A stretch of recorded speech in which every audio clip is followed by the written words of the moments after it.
Hey, what's going on? Barnaby here.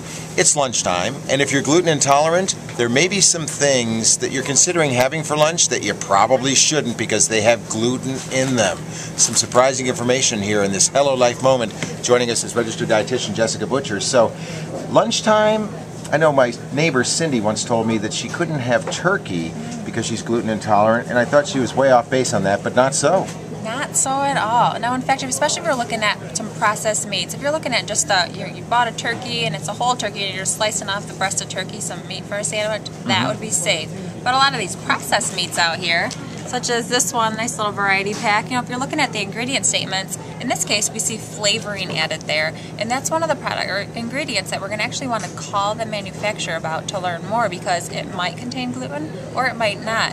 And the same thing would be with other food starches in there. Now, most products are going to be cornstarch, but it's something, if you want to be extra safe, it's something you probably need to call the manufacturer for. And then we even have some, your honey baked hams or your Virginia baked hams. Now, some of these products have caramel coloring added. Now, that's a product or an ingredient in itself that could also contain gluten in there. So it's another reason we need to call the manufacturer, because these products do not need to claim if they do contain gluten or not.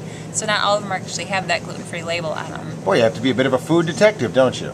Very much so.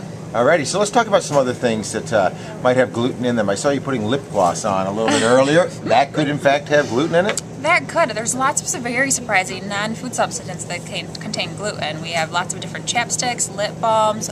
We have supplements, stickers, stamps they're putting on a package. Those containing gluten.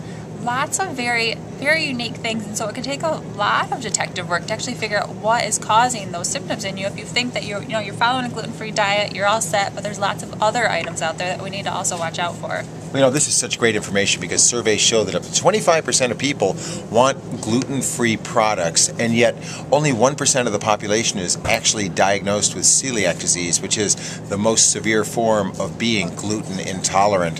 So it is interesting. You have to be a bit of a food detective, a detective of all products in life, to make sure that there's not gluten in them. And it's not like it's always going to say contains gluten. There's a whole bunch of words out there that you need to be looking out for. That's true, and we have a lot more information on those specific ingredients you're going to need to look out for on our Hello Life website. So I encourage you to visit that and check out some of the articles that we have. But in the meanwhile, if you are looking at those ingredient statements, they're only going to list those top 8 common allergens. So they're not listing gluten unless you're visiting the specialty gluten-free section in your supermarket, most of which already have those. So that would be a great place to know 100%, be 100% certain that your product is gluten-free. Alrighty, and you know what? You've done a good thing by coming to HelloLife.net, because we're your one-stop shop for all things that impact your life, because we're all about matching your commitment to a healthy lifestyle. Tell everybody you know about HelloLife.net, because there's a whole bunch of good to be found in here.